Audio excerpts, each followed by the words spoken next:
1 Kings chapter 16. Then the word of the Lord came to Jehu son of Hanani against Baasha, saying, Even though I lifted you out of the dust and made you ruler over my people Israel, you have walked in the way of Jeroboam and have caused my people Israel to sin and to provoke me to anger by their sins. So now I will consume Baasha and his house, and I will make your house like that of Jeroboam son of Nebat. Anyone belonging to Baasha who dies in the city will be eaten by dogs, and anyone who dies in the field will be eaten by the birds of the air. As for the rest of the acts of Baasha, along with his accomplishments and might, are they not written in the book of the Chronicles of the kings of Israel? And Baasha rested with his fathers and was buried in Tirzah, and his son Elah reigned in his place.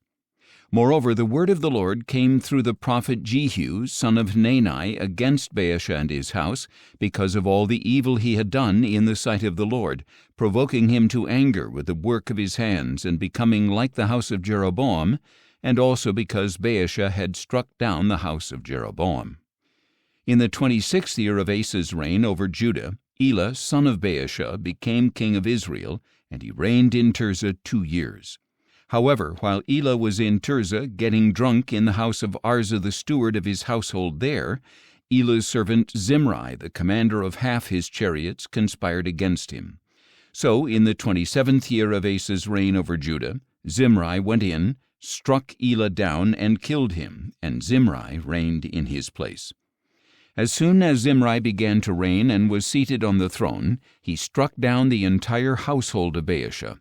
He did not leave a single male, whether a kinsman or friend. So Zimri destroyed the entire household of Baasha, according to the word that the Lord had spoken against Baasha through Jehu the prophet.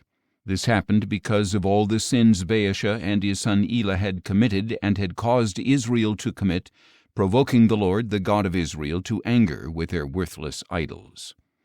As for the rest of the acts of Elah, along with all his accomplishments, are they not written in the book of the Chronicles of the kings of Israel?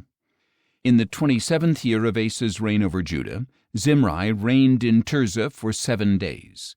Now the troops were encamped against Gibbethon of the Philistines, and the people in the camp heard that Zimri had not only conspired but had also struck down the king.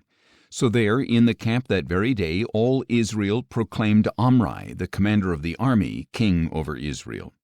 Then Omri and all the Israelites marched up from Gibbethon and besieged Tirzah.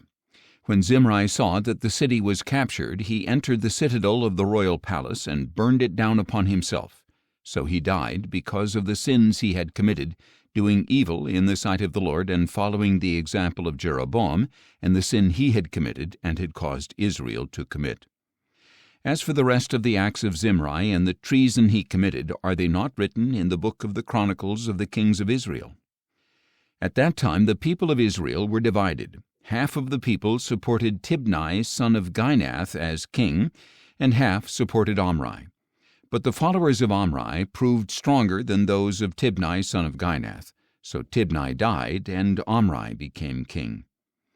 In the 31st year of Asa's reign over Judah, Omri became king of Israel, and he reigned 12 years, 6 of them in Tirzah. He bought the hill of Samaria from Shemer for 2 talents of silver, and built a city there, calling it Samaria after the name of Shemer, who had owned the hill. But Omri did evil in the sight of the Lord, and acted more wickedly than all who were before him. For he walked in all the ways of Jeroboam son of Nebat, and in his sins, which he caused Israel to commit, provoking the Lord, the God of Israel, to anger with their worthless idols.